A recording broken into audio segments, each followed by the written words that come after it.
如果给你一台时光机，只能回到一个朝代，只准逛一个晚上，我会劝你去南宋的临安，也就是今天的杭州。为什么是它？因为800年前的那个夜晚，可能是人类历史上第一次，一座城市把玩这件事做成了一门完整而成熟的产业。天一黑，御街两旁灯火通明，夜市的摊子从傍晚一路摆到天亮。酒楼上，歌女倚着栏杆唱起心甜的小曲，茶坊里挂满名家的字画，任你一边品茶一边赏画。而全城最热闹的一片地方叫瓦舍，那是一整区，专门用来吃喝玩乐、看戏、听书的娱乐特区。里面有一座座叫荷兰的剧场，说书的、唱戏的、演傀儡的、耍杂技的、变戏法的，从清早到深夜轮番上演，从不停歇。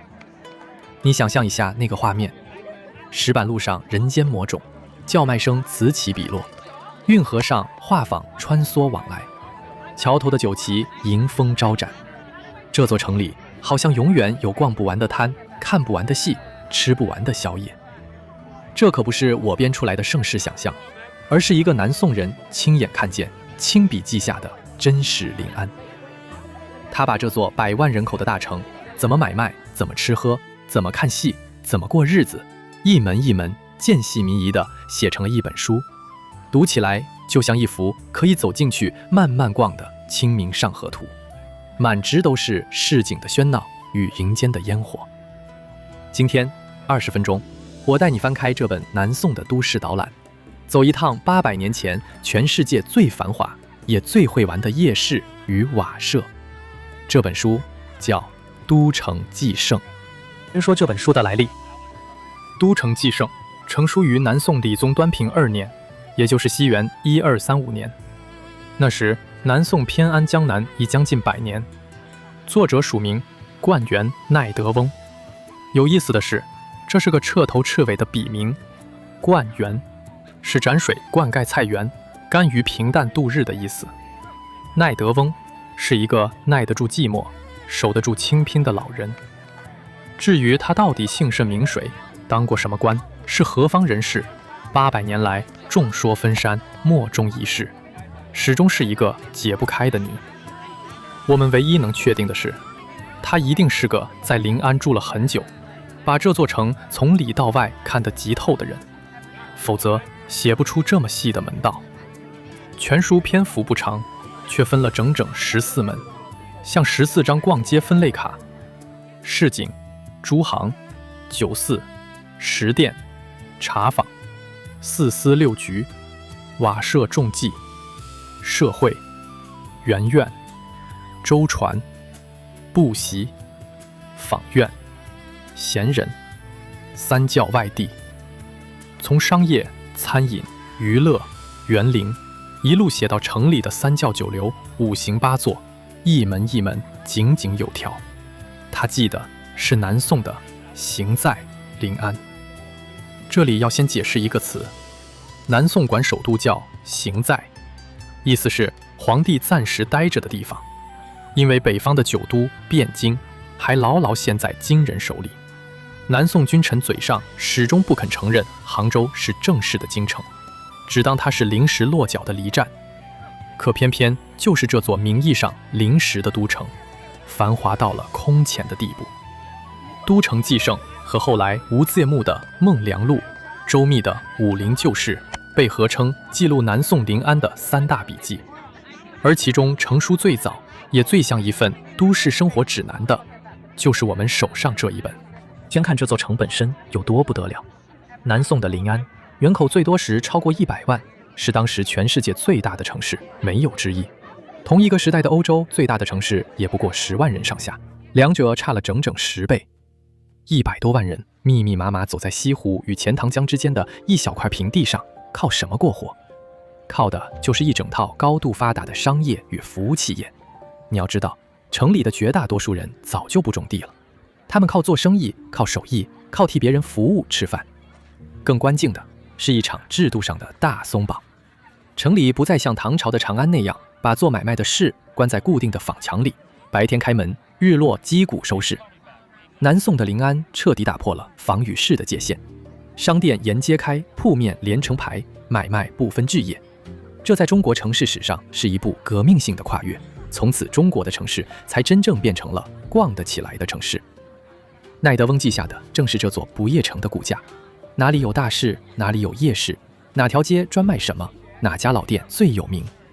你会发现800年前的临安人过的已经是相当现代的都市生活，有专业的外送，有品牌字号，有娱乐产业，有夜生活，还有各式各样便民的服务公司。这座城之所以这么会玩，这么懂享受，前提是它先够有钱，先够会做生意。难怪当时远道而来的外国商旅回去之后，个个都不敢相信，世上竟真有这么富庶、这么热闹的一座城。所以《都城纪胜》翻开的第一门写的就是市井，临安那颗日夜跳动的商业心脏。翻开市井这一门，最让人吃惊的是临安的夜。在绝大多数古代城市，天一黑就宵禁，关城门，街上空无一人。可临安的夜才正要开始。奈德翁写，这座城的夜市为中瓦前最盛，铺卖奇巧器皿、百色物件，与日间无异。最热闹的夜市就在中瓦这座大瓦舍的前面，摊贩用铺卖，也就是博采下注的方式，叫卖各种奇巧的器皿，上百种花样的小玩意儿。那份灯火通明的热闹，跟大白天完全没两样。这里藏着一个南宋人特别着迷的玩法，叫官仆。买东西不直接付钱，而是先赌一把，赌赢了就有很便宜的价钱把货拿走，赌输了东西归店家。连逛街买卖都要带点赌运和刺激。更夸张的是营业时间，买卖官仆、酒楼歌馆，一路热闹到4更天，也就是后半夜才稍稍安静下来。可还没歇多久，5更天，皇帝上朝的马队要动了，赶早市的小贩又爬起来重新开张。换句话说，临安的商业活动几乎是24小时连轴转，不打烊。你想吃宵夜？有。3更半夜嘴作想拜点零嘴？有。天还没亮想赶驮一轮早市抢新鲜货？也有。要知道，就在几百年前的唐朝长安，一入夜坊门一别，街鼓一响，谁敢在街上乱走，就得挨一顿板子。而临安却把这道沿袭了上千年的宵禁令彻底踩在了脚下。这种巨夜不绝、灯火不熄的都市节奏，放到今天任何一座不夜城，我们都再熟悉不过。可它真真切切发生在800年前，这才是最让人震撼的地方。逛完夜市，奈德翁带我们看临安的诸行，也就是各行各业。南宋的临安分工细到什么程度？城里的行业按买卖的东西分门别类，同一行的店家往往聚在同一条街、同一座桥头，形成一个个团行。每一行都有自己的名号、自己的地盘、自己的行话，甚至有自己的行规和行会头目。卖鱼的、卖肉的、卖花的、卖药的、卖古董字画的，各据一方。你要买什么，老临安人闭着眼睛都知道该往哪条巷子钻。更讲究的是招牌与字号，好的店家会把老板的姓、店的名头做成响当当的品牌，挂出醒目的招牌幌子，靠口碑一代一代传下去。这已经是非常成熟的商业品牌意识了。书里还记了一件很现代的事，临安有各种专门的服务公司，替人操办红白喜事、宴席酒会。你家要办一桌像样的酒席，根本不必自己张罗，城里有专门的4司6局，账设司、茶酒司、厨司、台盘司，加上果子局、蜜煎局、菜蔬局、油角局、香药局、排办局等等，各司其职。从布置场地、摆设餐具、烹调菜沙，到点灯焚香、迎来送往，一条龙全包，事毕就走，主人家连手都不用沾。这种把办活动整包外包给专业团队的做法，简直就是800年前的婚庆公司加高级外后。热闹起来，满城的招牌幌子迎风招展，光看那些响亮的字号名头，就够你逛上大半天。临安的繁华从来不只是东西多，更是这座城把分工和服务玩到了极致。接着是临安人的吃。酒肆这一门把全城的酒店分了3、6、9等。奈德翁记，除官库、子库、脚店之外，其余皆谓之拍户，意思是除了官府经营的大酒库和它分设出来的子库，以及那些只卖酒不太备饭菜的脚店，其余的酒家一律统称拍户，多半兼卖下酒的饭菜。光是卖酒这一行就分出这么多层次和名目，你就能想见这门生意在临安有多兴旺。这些大酒楼栋敌楼高3层，雕栏画栋，门口扎着彩楼欢门，里头有唱曲的，有炫酒的，有卖艺助兴的，一顿饭能从天亮吃到掌灯。而临安饮食最让人拍案叫绝的是它极其成熟的外送文化。书里写，城里的酒楼食店，客人想吃什么，随时可以差人去店里索款，按时点单，随叫随到。你在家，在船上，在酒楼里临时起意，想要一桌好菜，几样点心，一烛温热的好酒，只消遣个人跑去喊一声，不多时，热腾腾的饭菜就送到你眼前。无论是达官贵人开席摆馈，还是市井小民嘴错解错，这座城都有本事在最短的时间里把你的胃垫得妥妥帖帖。书里还记，临安的食店光是面食、羹汤、下饭的菜色就数也数不清，南方的细嫩，北方的浓厚在这里交汇，任你挑，随你点。800年前的临安人早就过上了动动嘴外送到面前的舒服日子。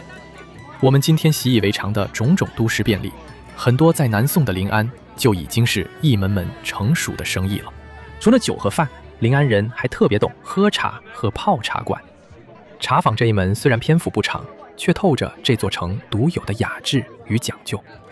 奈德翁写，临安的大茶坊张挂名人书画，稍微上档次的茶坊墙上会挂满名家的书法和绘画。为什么要挂画？他解释得很妙。这门做法本是从北边的酒都汴京传下来的。当年在汴京，只有卖熟食的店会挂画，为的是让等餐的客人有点东西看，好打发等候的时间。到了临安，茶坊也学了这一招，挂上字画，让客人一边慢慢品茶，一边细细赏画，把时光消磨得优雅。你看，这已经是非常讲究的空间体验了。茶坊卖的早就不只是一碗茶，更是一段悠闲的时光，一个有格调的去处。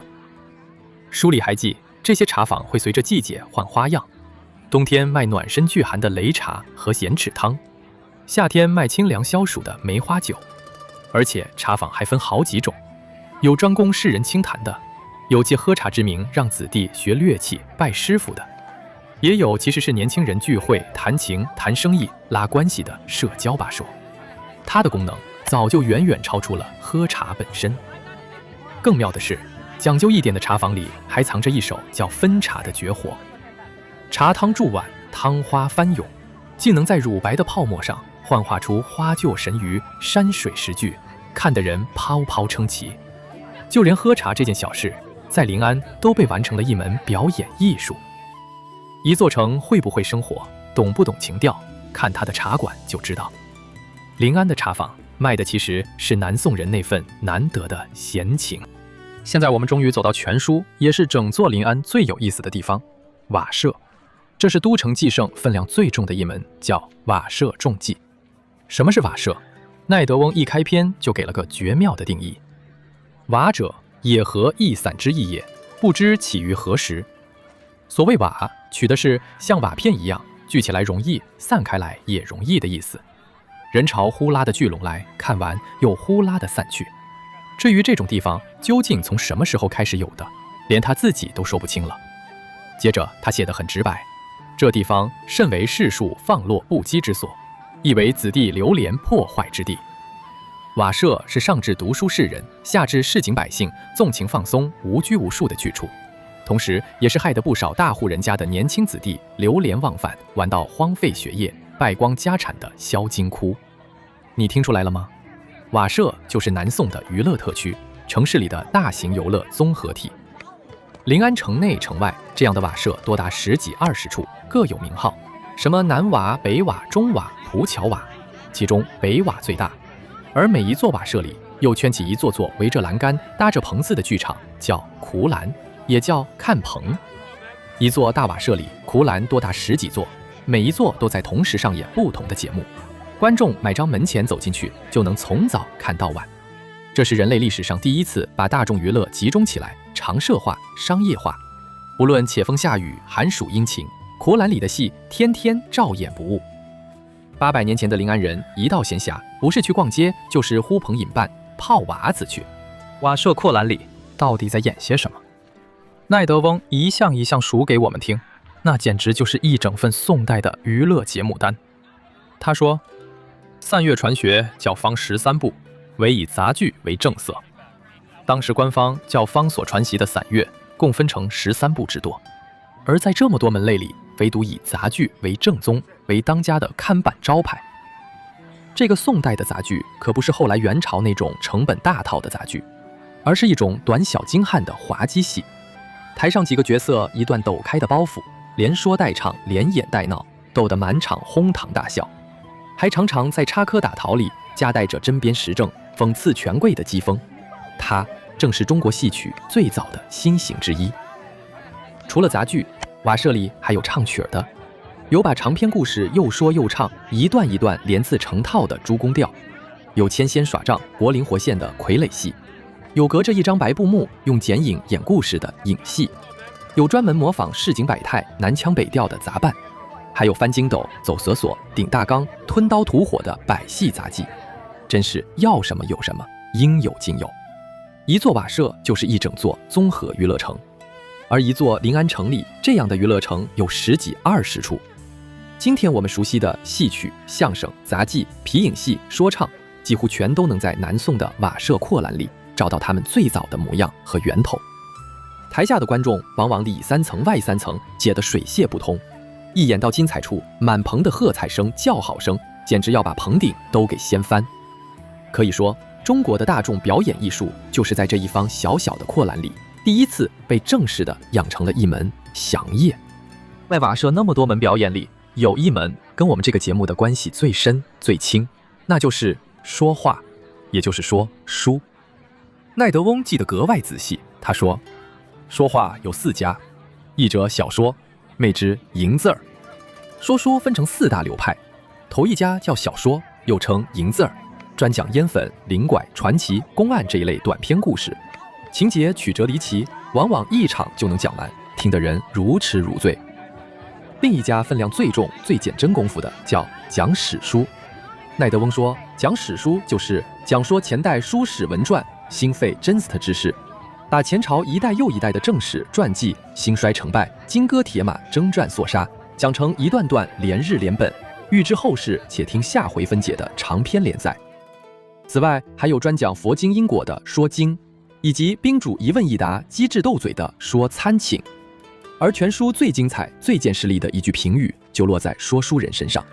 奈德翁写道：“最为小说人，盖小说者能以一朝一代故事，空刻间题破。”在瓦舍所有的艺人里，最让人佩服，也最教人畏惧的，就是那些说小说的人。因为他有本事把一整个朝代、一整段漫长的历史，在空刻之间3言2语就讲到位，点破最关键的要害。你发现了吗？800年前那位坐在阔栏里能把一朝一代故事空刻间题破的说书人，其实就是我这个20分钟读完一本书的老祖宗。而宋代这股讲史说书的风潮，后来还一路催生出《三国演义》《水浒传》这些章回小说的底本。一门原本只是在瓦舍里讨生活的营生，竟然悄悄地改写了整部中国文学史。都成其盛，读到最后，你会生出一种很奇妙的感动。他通篇不谈什么治国平天下的大道理，也不记帝王将相的丰功伟业，写的全是最日常、最早碎的烟火气。夜市里的一餐灯，酒楼上的一壶酒，茶坊墙上的一幅画，壳栏里的一段书。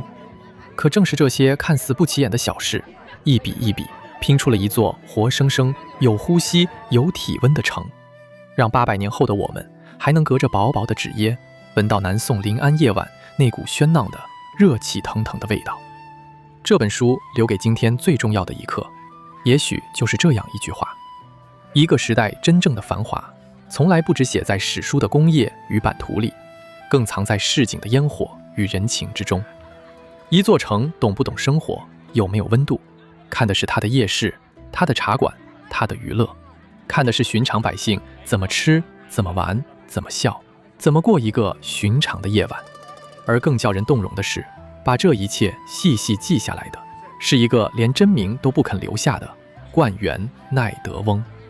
他甘于平淡，隐身市井，却替整整一个时代留住了最鲜活的一九剪影。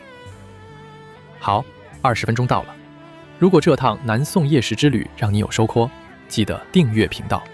我每一周都用20分钟带你读完一本值得读一辈子的好书。下一集我们要从热闹滚滚的人间市井，一脚踏进幽微隐缓的鬼神世界，翻开中国最早的一部志怪小说总集，把神仙妖怪与奇闻异事一一写进笔下的奇书《东晋干宝的搜神记》。最后在留言区告诉我，如果真能穿越回南宋临安的那个夜晚，你最想先去逛逛夜市，泡泡茶坊，还是钻进壳栏听一段说不完的书？我们下集见。